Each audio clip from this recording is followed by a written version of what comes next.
This is Women Road Warriors with Shelley Johnson and Kathy Tuccaro. From the corporate office to the cab of a truck, they're here to inspire and empower women in all professions. So gear down, sit back, and enjoy.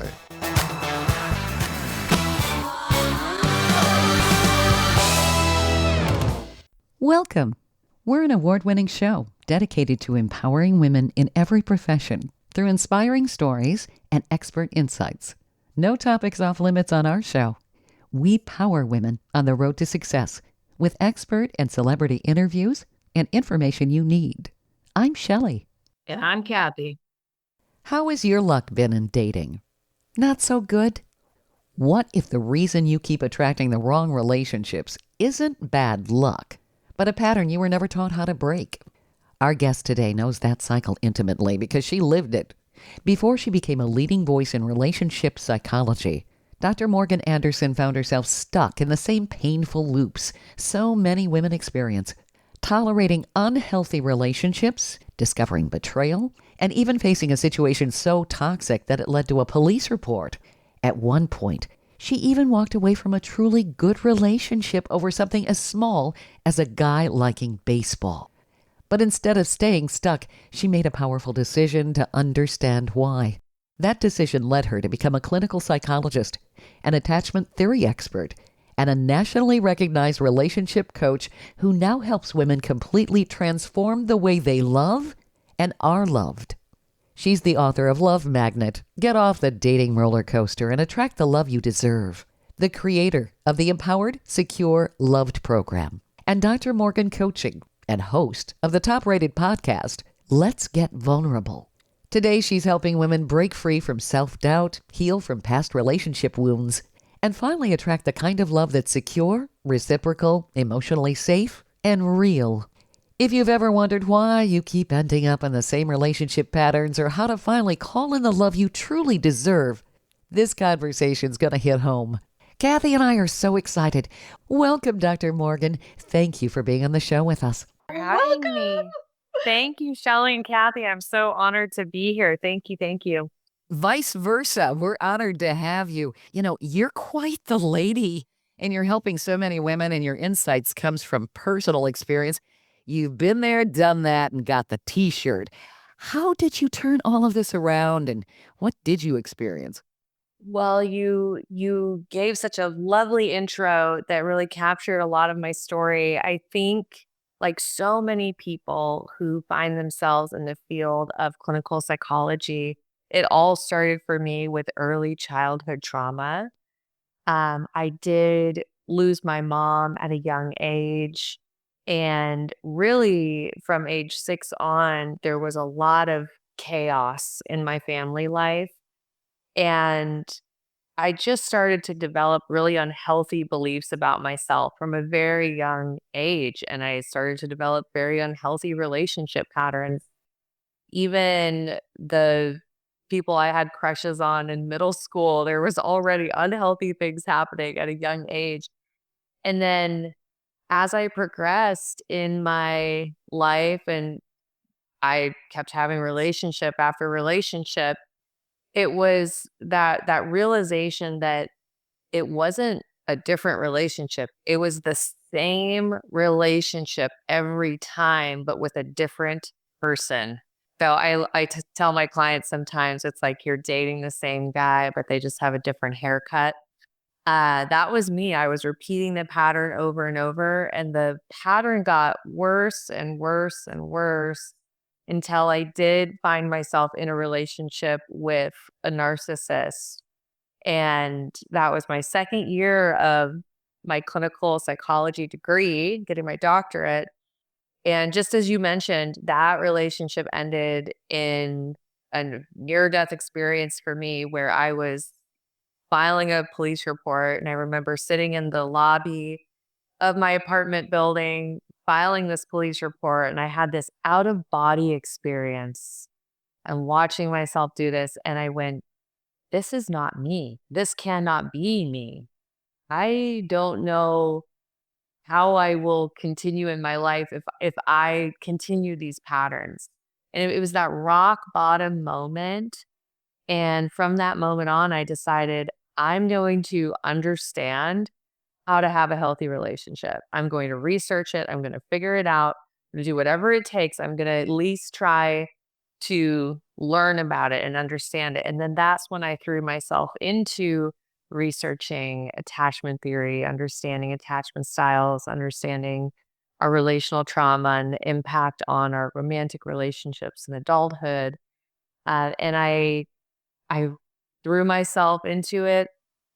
And I will be honest with you, I really learned it on an academic and a logical level before I did the deeper work and actually internally shifted, which I think so many people understand. You can learn so much logically, but it probably took me about a decade before I actually really rewired my brain, learned how to embody secure attachment in my nervous system, and began to attract healthy, emotionally available partners. And I would say about the third or fourth healthy relationship that I had was my now husband. So once I really healed and I was embodying secure attachment, it really didn't take me that long to meet my now husband. But we have been together now over 5 years, and it's so good. And I am so grateful that I can be in the kind of relationship that is safe, where I feel fully chosen, where we have trust, where we have secure attachment. And going through this process myself, it has just empowered me and emboldened me to help as many people as possible who have had past relational trauma, who think that, oh, just never going to happen for me. It's just not the case. And that my goal is to just help as many people as possible get to that place where they can have a secure, healthy relationship, the kind of relationship that they've always deserved. You must be a busy lady. I'd say half the world is It's true. If you look at attachment style data, it's about half of the world has anxious, avoidant, or disorganized attachment style. Wow. Bravo to what you're doing and the fact that you were able to turn things around. I think a lot of women blame themselves when they keep running amok with the wrong partner. They kind of consider themselves a jerk magnet or something. And, it's like, how do these people find us? And what is wrong with us? That's what we keep saying to ourselves, don't we? Mhm. Yes. Yes. And when you stay in that belief pattern and you're blaming yourself and you're staying in shame, and I was there for so long, I was embarrassed to introduce anyone I was dating to my friends or family because I knew it wasn't right and I knew the relationship would end. I had so much shame around my dating life. So I know that story very well. And unfortunately, that shame and blaming yourself, it just keeps you stuck because the only way to break those patterns is to get to awareness and to actually revisit your root relational trauma so that you can then have healing, compassion, and you can let go of those old patterns. But blaming yourself and blaming the dating scene just actually keeps you stuck in your old patterns. I'd heard the theory, and I don't know if this is something that you cover, that the reason a lot of people do this is because they're trying to repair what was wrong when they were children. Oh yes, I have a lot of time spent on this. Have you heard the term repetition compulsion? No. No, I haven't. No. Okay. So two words, repetition, right? Repeating, and then compulsion, something you don't have control over. It's a compulsion. And this theory that has been so true in myself and in my work, and there's research to back this up, but it's that you are seeking out partners that match your childhood relational trauma or your childhood unfinished business is another way to say it. And what we do unconsciously, of course, we seek these people out because we go, okay, if I can recreate a dynamic that was so painful to me in my childhood, but I can recreate it now, and then this time I'll get a different result. And for a lot of people, this could look like they grew up, they had the father that wasn't present, that wasn't really curious about them, wasn't emotionally available, wasn't attuned. So in their adult dating life, they're seeking out the unavailable man, the avoidantly attached man. And they're going, if I can just get this man to love me, then it's going to mean that I'm finally enough. I'm enough. And it's going to make up for all of that past relational trauma that I experienced, and it'll heal those wounds. And then this is why when that doesn't happen, because guess what, right? It never works out. It's like insanity, doing the same thing over and over again, but expecting a different result. So you in your repetition compulsion, that relationship ends, that avoidant man didn't choose you, and it feels like you're dying. Like the breakup is so painful. And I'll tell you why. It's because it's not just about that guy that you broke up with. It's about your dad. It's about every other relationship that you chose with an unavailable person that you couldn't get them to love you. And that's why it's so painful. So yeah, I have a whole in the program we have a whole section on repetition compulsion and breaking this pattern. It is so, so important. And I wish more people knew about this. I might have you to take your programs. Stay tuned for more of Women Road Warriors coming up. Dean Michael, the tax doctor here. I have one question for you. Do you want to stop worrying about the IRS? If the answer is yes, then look no further. I've been around for years. I've helped countless people across the country, and my success rate speaks for itself. So now you know where to find good, honest help with your tax problems. What are you waiting for? If you owe more than $10,000 to the IRS or haven't filed in years, call me now at 888-557-4020 or go to mytaxhelpmd.com for a free consultation and get your life back. Welcome back to Women Road Warriors with Shelley Johnson and Kathy Tuccaro. If you're enjoying this informative episode of Women Road Warriors, I wanted to mention Kathy and I explore all kinds of topics that will power you on the road to success. We feature a lot of expert interviews. Plus, we feature celebrities and women who've been trailblazers. Please check out our podcast at womenroadwarriors.com and click on our episodes page. We're also available wherever you listen to podcasts, on all the major podcast channels like Spotify, Apple, YouTube, Amazon Music, Audible, you name it. Check us out and bookmark our podcast. Also, don't forget to follow us on social media. We're on Twitter, Facebook, Instagram, Pinterest, LinkedIn, YouTube, and other sites. And tell others about us. We want to help as many women as possible. We're talking with relationship expert and clinical psychologist Dr. Morgan Anderson, who's the host of the popular podcast Let's Get Vulnerable, about why love can sometimes feel like the same painful story, with a different person playing the lead. But here's the hopeful part. Your past relationships don't have to predict your future. You don't need to repeat them over and over. You can attract healthy, emotionally available partners. You don't have to be a jerk magnet.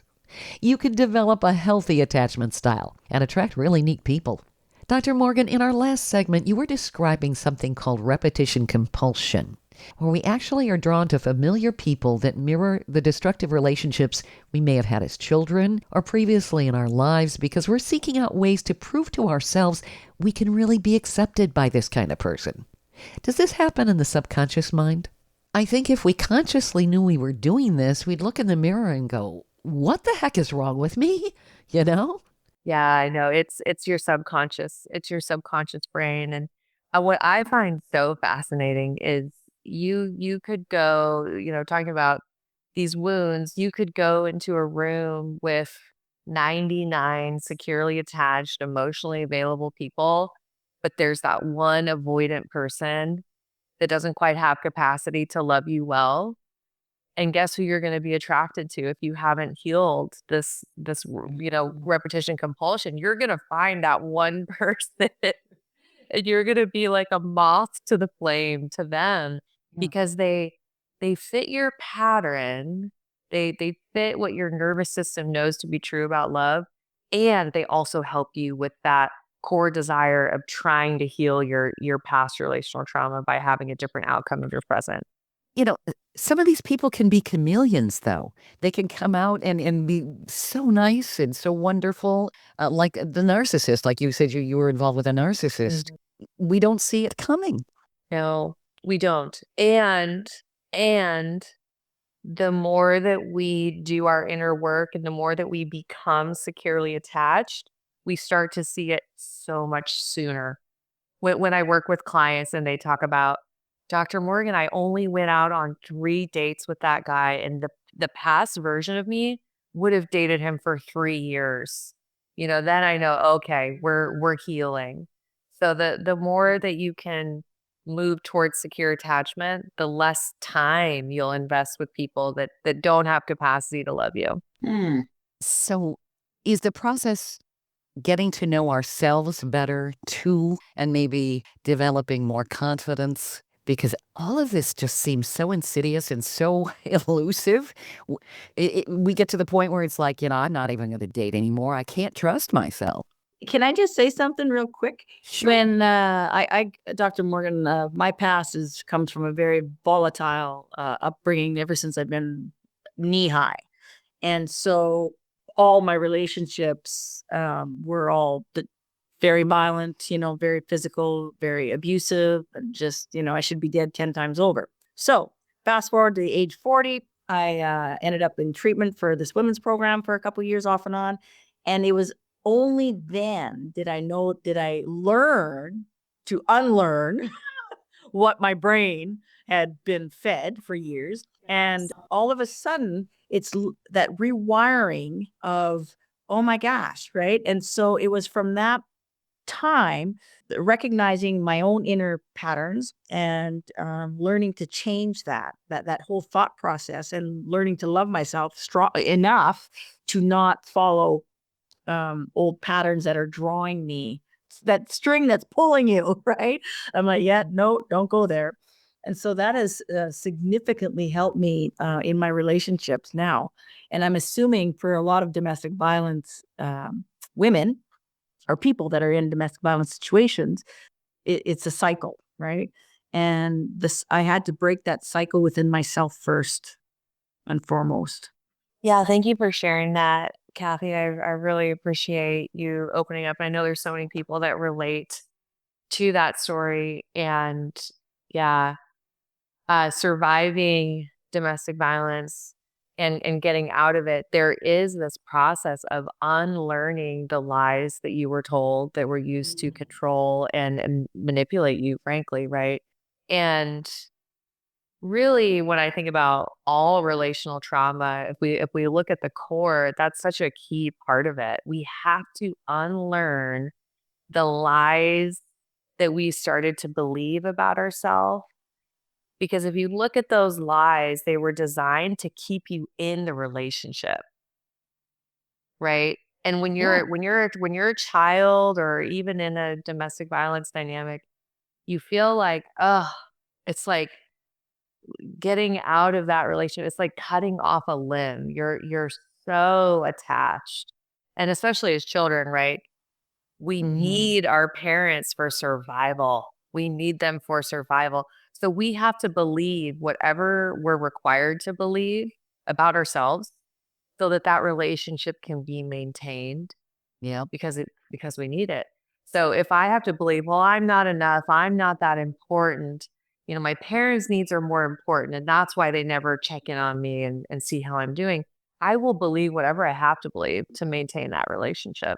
So really, I believe as an adult, as an individuated adult, no longer dependent on a parent for survival, we have to ask ourselves, what are those beliefs that I'm carrying around that are not serving me and that are attracting people to me that don't belong in my life, and also maintaining relationships that I should have never been in the first place?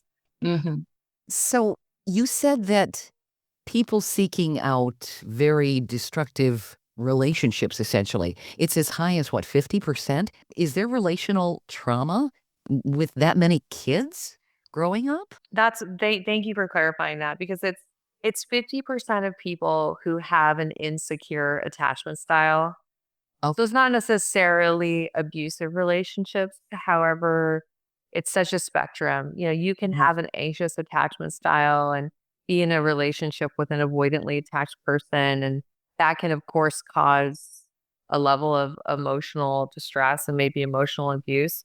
But it's so interesting, right? What do we really label as toxic? But yeah, there's 50% of the population that does not have a secure attachment style, right? So people that are either terrified of intimacy or terrified of being abandoned or a combination of the both, that is 50% of the population. wow. Wow.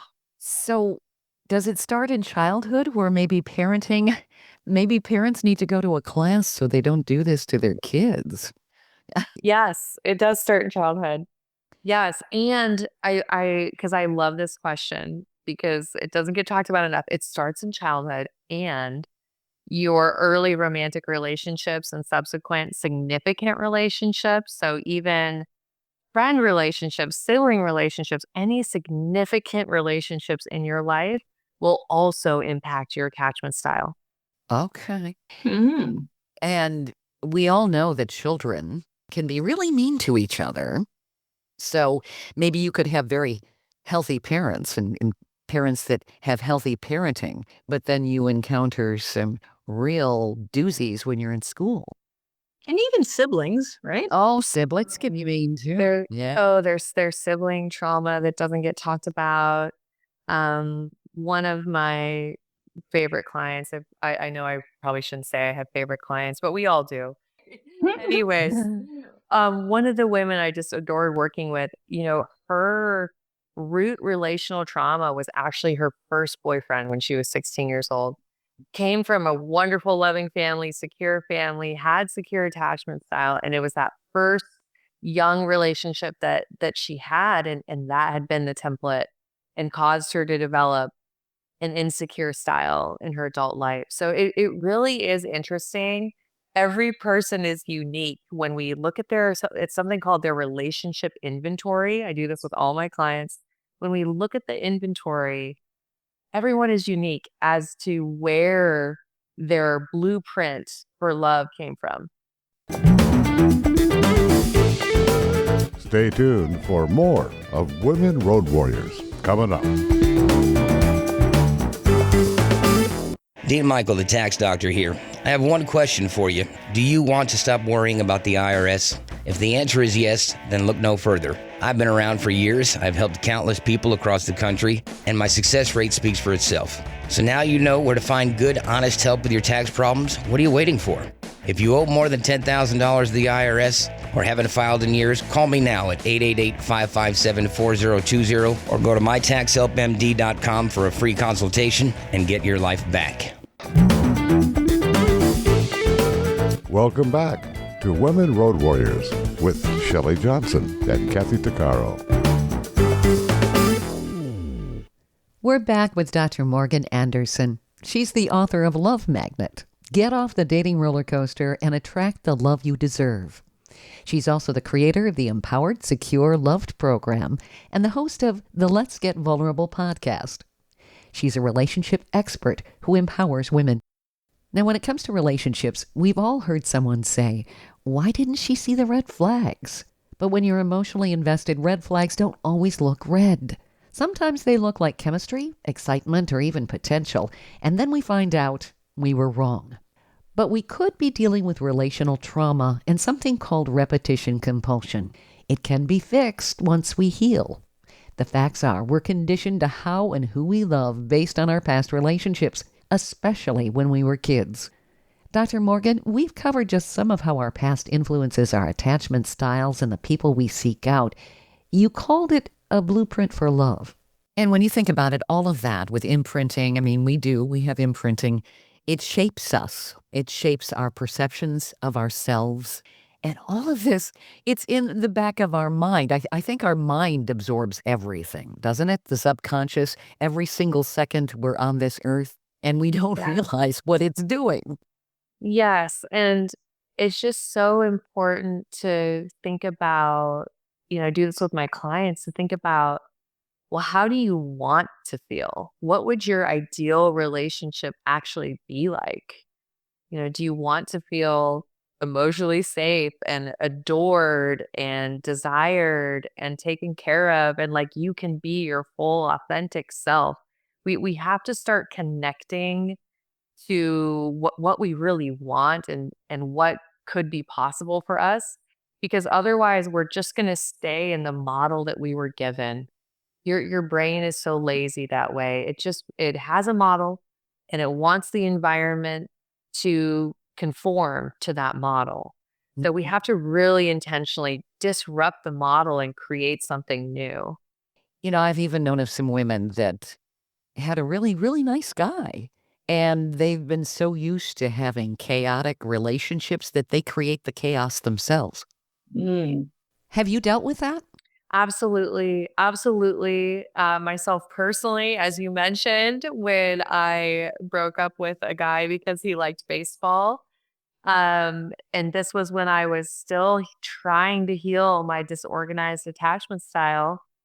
And it was this emotionally available, wonderful guy. We'd gone on a few dates, and uh, yeah, I just had to justify. I couldn't find any reason to break up with him, but I had to find a reason.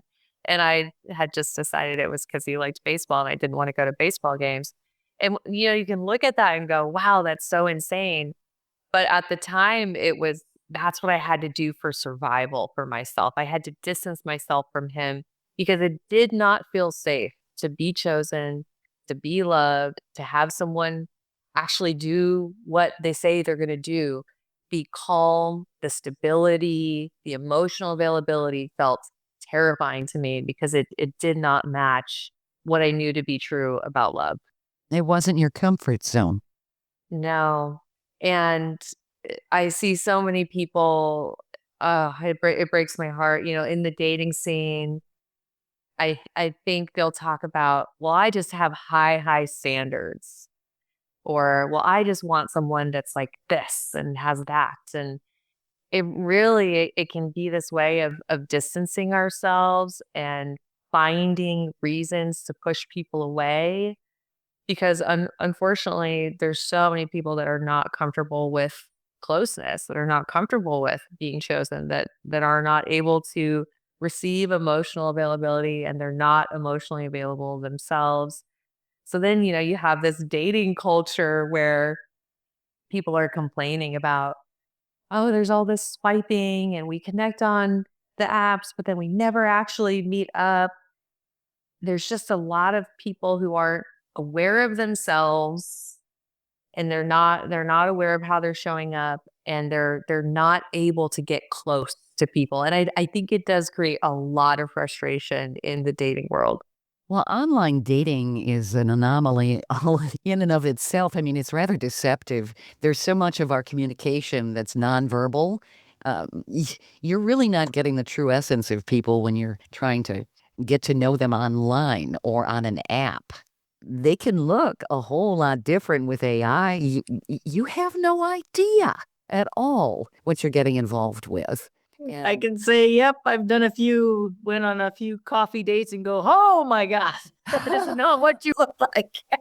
I didn't say that out loud, but inside, Yeah, it can be the wild, wild west out there, can it? I mean, Oh. it has been, from what I hear from my clients. And I always tell people that dating apps, they are not meant to be a relationship building tool. They're just an opportunity creation tool. You just look at it as, oh, it's an opportunity. And then really, just as you said, go to coffee, get off the dating app, go to coffee, and drop your expectations and just be curious. But yeah, obviously, if someone's not in alignment with what their profile says, that is definitely a red flag about integrity and authenticity, right? Yeah. Yeah. Yeah. Well, you could even be introduced by friends and go out on a date with somebody, and it's like, huh? Like, really? Oh my! So Yeah. I remember this really nice guy that I think I went out with him twice, and the second time I decided no. He says, he said, you can use tools in your dreams. I said, what? What?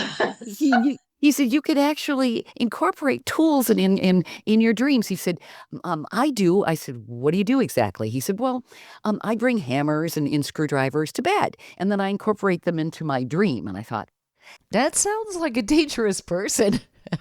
Nope, that's okay. That's a new one. I haven't heard anything like that. Me neither, actually. I thought, I don't want to be bonked in the head or something in the future. But yeah, I mean, dating, I think for a lot of women, it's kind of like going back to high school, because some of the things that they encounter, it's a high school game. Chase me, and all of this emotional effort. I mean, it's exhausting, and it can really destroy you and really sidetrack you, especially if you're involved with the wrong person. Yes. And especially if you are basing your self-worth on external validation, which means, wow, I only feel good when they're texting me back, or I only feel good about myself when he asks for date number 2, and that's why I think dating is so painful for people, because they're using it as, oh, this will tell me if I'm enough. When in reality, your self-worth cannot be connected to your dating life. Stay tuned for more of Women Road Warriors coming up. Industry movement Trucking Moves America Forward is telling the story of the industry. Our safety champions, the women of trucking, independent contractors, the next generation of truckers, and more. Help us promote the best of our industry. Share your story and what you love about trucking. Share images of a moment you're proud of. And join us on social media. Learn more at truckingmovesamerica.com.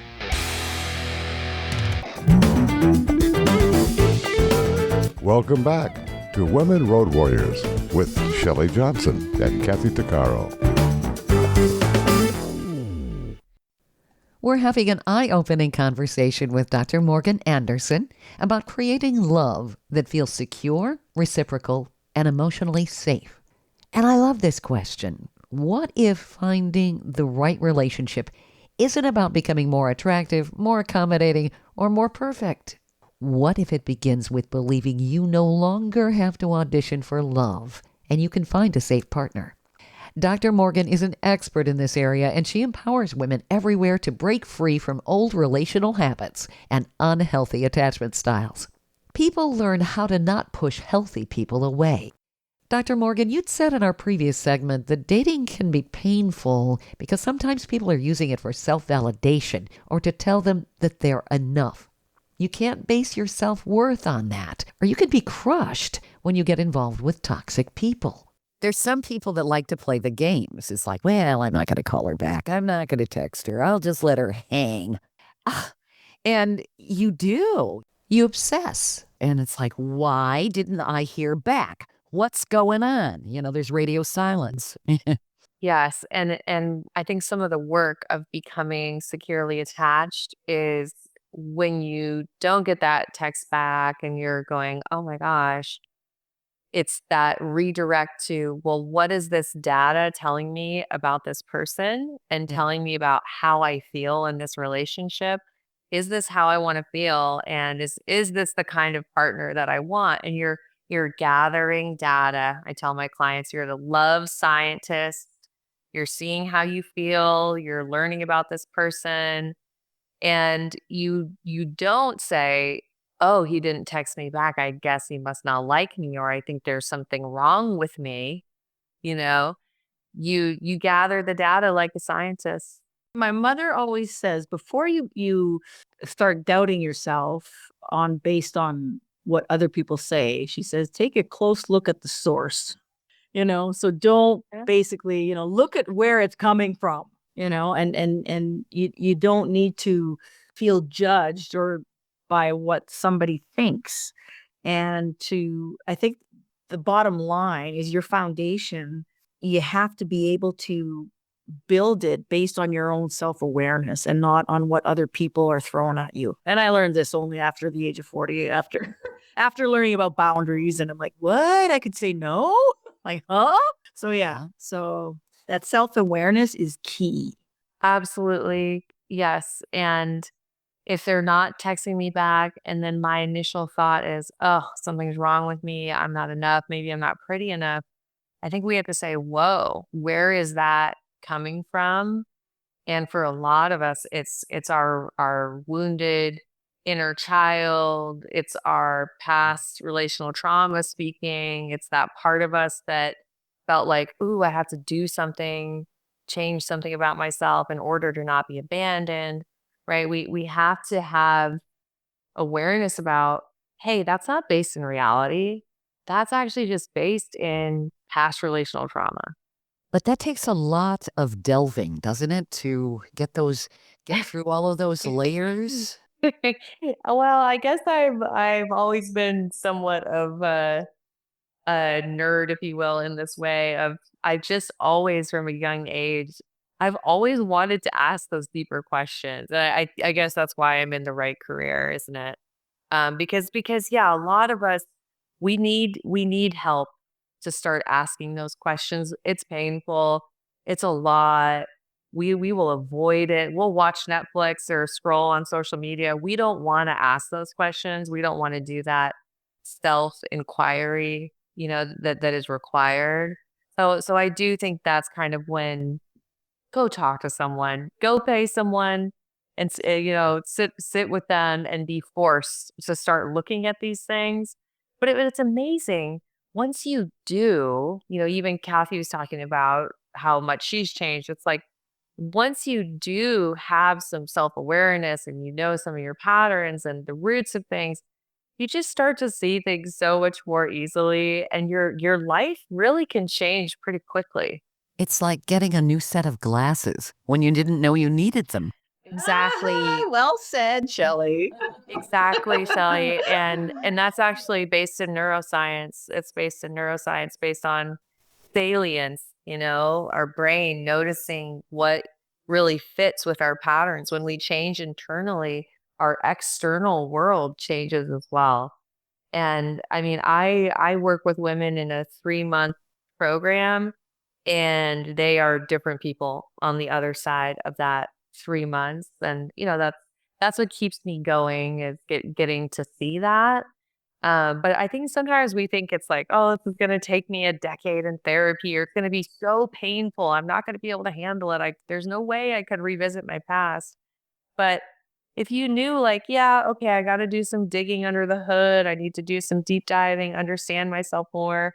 But I could be a different person. I could be showing up completely differently, attracting different people into my life within a few months if I was willing to look at these things. I mean, wouldn't you do that?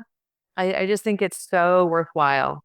Well, and it benefits the rest of your life too, because if you have a pattern where you attract the wrong kind of people in your personal relationships, that's going to impact your work as well and how you relate to people there, wouldn't it? I mean, Yeah. yeah, I mean, it can really undermine your success. Your attachment style and your relational trauma is showing up in every part of your life, whether you want to acknowledge that or not. So there's that piece, is that your attachment style is showing up everywhere. And then we know this, the research supports this, that your primary relationship, your relationship with a romantic partner, if that is, unhealthy or causing emotional distress, emotionally draining you, you are definitely going to be impacted in other areas of your life, such as your career, not being able to show up how you want to at work, and also your physical health, your well-being. So it has a huge impact on your life. The quality of your relationships is the quality of your life. I really, really believe that. And if you're a parent, it's going to impact how you parent too. I mean, you're just going to continue a pattern, right? Yes, a lot of the women I work with, I love to witness this. One of the big motivators that they have is their kids. And they say, it may be over for me, which it's not, but this is just what they say, right? It may be over for me, but I need to change so that I can show up differently for my kids, and that my kids can learn how to be securely attached so that they can go on and have healthy relationships. So a lot of women, if they won't do it for themselves, they will do it for their children. And it does. It has an absolute impact on their kids. So all of this is very positive. I think maybe all of us could benefit from this. Now, your book, Love Magnet, Get Off the Dating Roller Coaster and Attract the Love You Deserve. How do we attract the love we deserve? Basically going through these steps, essentially?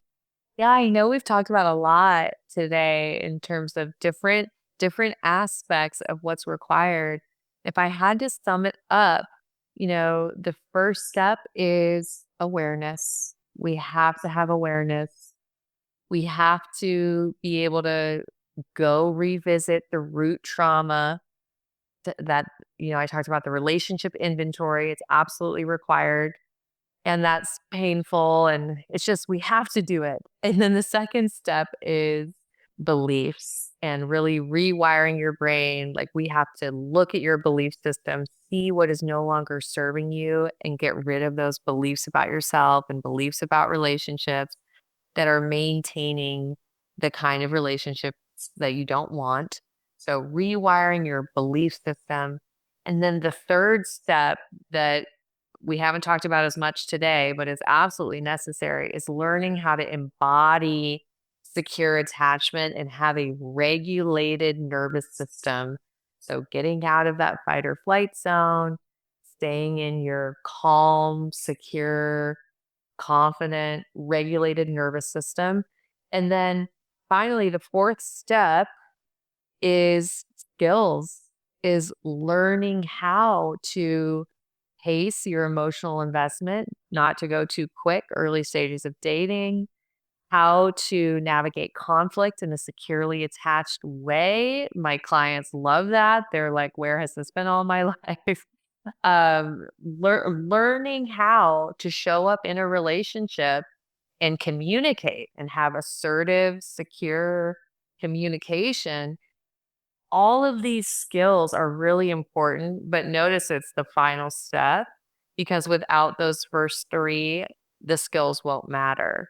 So I think a lot of people, they try to focus on skills, but they don't do the internal work that then supports those skills. But yeah, that to me, after helping, over 1,000 people do this, that is the process that works. That's amazing.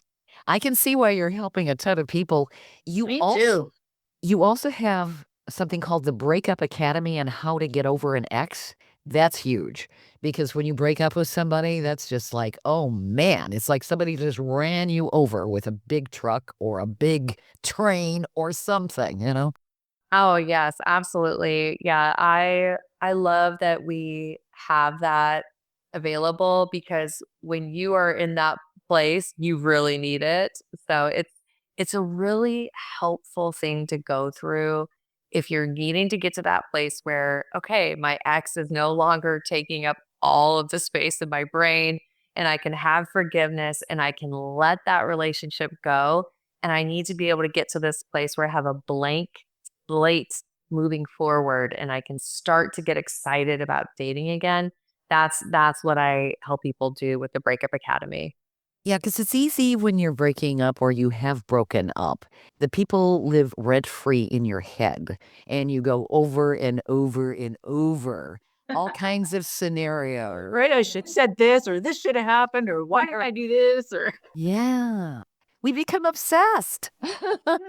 yeah, exercise is a good way to distract yourself, I find. Yes, there's all kinds of coping, and I do talk about that in the Breakup Academy in terms of come back to yourself, build the habits that take care of you. And we Stay away from alcohol, right? Stay away from the bars and all that stuff.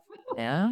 exactly, stay away from numbing. And that's another thing. The secure breakup means that you actually grieve, that you actually feel the feelings. Yeah. Right. So it's less about distraction and more about how do we sit with ourselves and grieve and feel through things and then intentionally move forward and create a new foundation. Yeah. And how much chocolate can I eat? Well, Actually, I heard that chocolate interacts in our brain much like love does. Had you heard that, Dr. Morgan? Yes, the dopamine impact of chocolate is real. That's a real thing. Yes. So, Dr. Morgan, you offer so many things. You've got this really awesome podcast, Let's Get Vulnerable. Where can people find that? And what do you talk about on the podcast? Thanks for asking. Yeah, the podcast is over 680 some episodes on everything we've talked about today, with a big focus on attachment styles and understanding your attachment style and how it's impacting you. But wow, there's a lot there. So if you liked this interview, you'll love the podcast, and it is available everywhere podcasts are aired. Just search Let's Get Vulnerable. And people can actually work with you. Do you work with people online or remotely? I do. Yes. Yes, I have a few ways to do that. We have our program that I described to you, that 4-step program. So I'm very involved in that. And then I also do a very limited amount of what I call VIP intensives, where I work with people one-on-one, high touch for about a 3 to 4 month period. And I help them get to that place where they're either in a healthy, securely attached relationship, or they are actively attracting the kind of partner that they've always wanted. So I do that as well. I love my clients. I love what I do. I'm just forever. I wake up with so much gratitude, honestly, that this is the work that I get to do. It's really rewarding. You're just amazing all around. Yeah. Oh my gosh. Well, you ladies are amazing with this show, and wow, getting to interview people. And this is one of the best interviews I think I've been on. Thank you. Shelley's a rock star. She rocks. Oh, so is Kathy. Thank you, Kathy. And thank you, Dr. Morgan. This has been a treat. So, Dr. Morgan, where do people find you? What is your website? Yeah, so you can connect with me either on Instagram. The handle is Dr. Morgan Coaching, Dr. Morgan Coaching. Or my website is just drmorgancoaching.co. Okay. Well, people definitely need to check you out, as well as your podcast, Let's Get Vulnerable. I have learned a ton talking to you today. Well, I really enjoyed it, and I do hope that it helps some of your listeners. And once again, it's just that awareness and that compassion. And, I really want to make sure everyone knows that it is never too late to become securely attached. One of my recent clients was 70 when she came to me. And she finally healed her childhood relational trauma that she'd been carrying around forever. And she is happily dating people now and having the most emotionally available, secure dating life that, she would have never thought was possible. So she's such an inspiration to me. It really is never, never too late. You're awesome, Dr. Morgan. Thank you so much for being on the show. Thanks for having me. This has been a pleasure. Thank you. Yes. Thank you. Thank you. Thank you. If you're getting value from our show, Women Road Warriors, be sure to hit follow on Apple Podcasts or Spotify or wherever you listen to podcasts, so you don't miss out on what's coming next. We hope you've enjoyed this latest episode. And if you want to hear more episodes of Women Road Warriors or learn more about our show, be sure to check out womenroadwarriors.com. And please follow us on social media. And don't forget to subscribe to our podcast. On our website, we also have a selection of podcasts just for women. There are a series of podcasts from different podcasters. So if you're in the mood for women's podcasts, just click the Power Network tab on womenroadwarriors.com. You'll have a variety of shows to listen to anytime you want to. Podcasts made for women. Women Road Warriors is on all the major podcast channels like Apple, Spotify, Amazon, Audible, YouTube, and others. Check us out. And please follow us wherever you listen to podcasts. Thanks for listening. You've been listening to Women Road Warriors with Shelley Johnson and Kathy Tuccaro. If you want to be a guest on the show or have a topic or feedback, email us at sjohnson@womenroadwarriors.com.